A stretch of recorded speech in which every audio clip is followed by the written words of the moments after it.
অসম নাট্য সন্মিলন সৌমাৰপীঠ মণ্ডলৰ মধ্যকালীন অধিৱেশন আৰু সৌমাৰপীঠ মণ্ডলৰ যি নাট প্ৰতিযোগিতা আমি আজিৰ পৰা হাছৰা শাখাৰ উদ্যোগত আমি হাছৰা ক্ৰীড়া আৰু সাংস্কৃতিক প্ৰেক্ষাগৃহত অনুষ্ঠিত কৰিছোঁ। ইয়াতে আমাৰ সৌমাৰপীঠ মণ্ডলৰ অন্তৰ্গত 5খন জিলাৰ মুঠ 9খন নাটকে 9টা দলে অংশগ্ৰহণ কৰিছে। তাৰ বাদে আমি দিনত প্ৰতিদিনে 2খনকৈ শিশু নাট সমাৰোহ অনুষ্ঠিত হ'ব। শিশু নাট তাৰ বাদে আমি কেন্দ্ৰীয় নাট্য আলোচনা চক্ৰ ইয়াত পাতিছোঁ। 29 তাৰিখে অনুষ্ঠিত হ'ব। উক্ত নাট্য আলোচনা চক্ৰটিৰ আলোচক হিচাপে আহিব অসমৰ জনপ্ৰিয় যশস্বী পৰিচালক তথা নাট্যকাৰ জিতেন শৰ্মাদেৱ। তেনেকৈ অসমৰ বৰেণ্য নাট্য জগতৰ লগত জড়িত হৈ থকা অসম নাট্য সন্মিলনৰ লগত জড়িত থকা বৰেণ্য ব্যক্তিসকল আমাৰ মাজত আহিব। আমি সকলোকে হাছৰাত থাকি নাটক উপভোগ কৰিবৰ বাবে অনুৰোধ জনাইছোঁ। আজি আমাৰ পুৱা পতাকা উত্তোলন আছিলে। তাৰপিছত আছিলে আমাৰ স্মৃতি তৰ্পণ। আজি 63খন পতাকা অসম নাট্য সন্মিলনৰ 63 সংখ্যক জন্মদিন উপলক্ষে আজি 63 বছৰ হৈছে হোৱাও। 63খন পতাকা ইয়াৰ 63জন বিশেষ ব্যক্তিয়ে উত্তোলন কৰিছোঁ। তাৰপিছতে আমাৰ শিৱসাগৰ জিলাৰ সাধাৰণ পৰিষদৰ বৈঠকখন অনুষ্ঠিত হৈছে। তাৰপিছতে আমাৰ সৌমাৰপীঠ মণ্ডলৰ সাধাৰণ পৰিষদ বৈঠকখন অনুষ্ঠিত হৈছে। আৰু শিৱসাগৰ জিলাৰ এই সাধাৰণ পৰিষদৰ বৈঠকতে শিৱসাগৰ জিলাখন আজি নীলোৎপল বৰগোহাঁই সম্পাদক আৰু সভাপতি আৰু এতিয়া আজি ৰাতিলৈ নাটক আজি 3টা দলে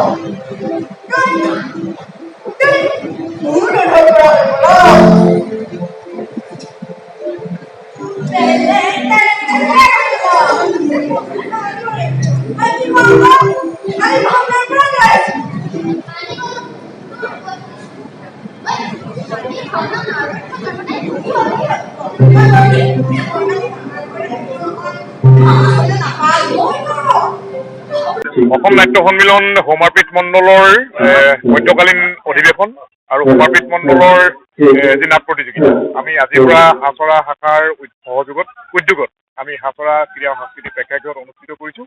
ইয়াতে আমাৰ সৌমাৰপীঠ মণ্ডলৰ অন্তৰ্গত 5খন জিলাৰ মুঠ 9খন নাটকে 9টা দলে অংশগ্ৰহণ কৰিছে। তাৰ বাদে আমি দিনত প্ৰতিদিনে 2খনকৈ শিশু নাট সমাৰোহ অনুষ্ঠিত হ'ব। শিশু নাট তাৰ বাদে আমি কেন্দ্ৰীয় নাট্য আলোচনা চক্ৰ ইয়াত পাতিছোঁ। 29 তাৰিখে অনুষ্ঠিত হ'ব। উক্ত নাট্য আলোচনা চক্ৰটিৰ আলোচক হিচাপে আহিব অসমৰ জনপ্ৰিয় যশস্বী পৰিচালক তথা নাট্যকাৰ জিতেন শৰ্মাদেৱ। তেনেকৈ অসমৰ বৰেণ্য নাট্য জগতৰ লগত জড়িত হৈ থকা অসম নাট্য সন্মিলনৰ লগত জড়িত থকা বৰেণ্য ব্যক্তিসকল আমাৰ মাজত আহিব। আমি সকলোকে হাছৰাত থাকি নাটক উপভোগ কৰিবৰ বাবে অনুৰোধ জনাইছোঁ।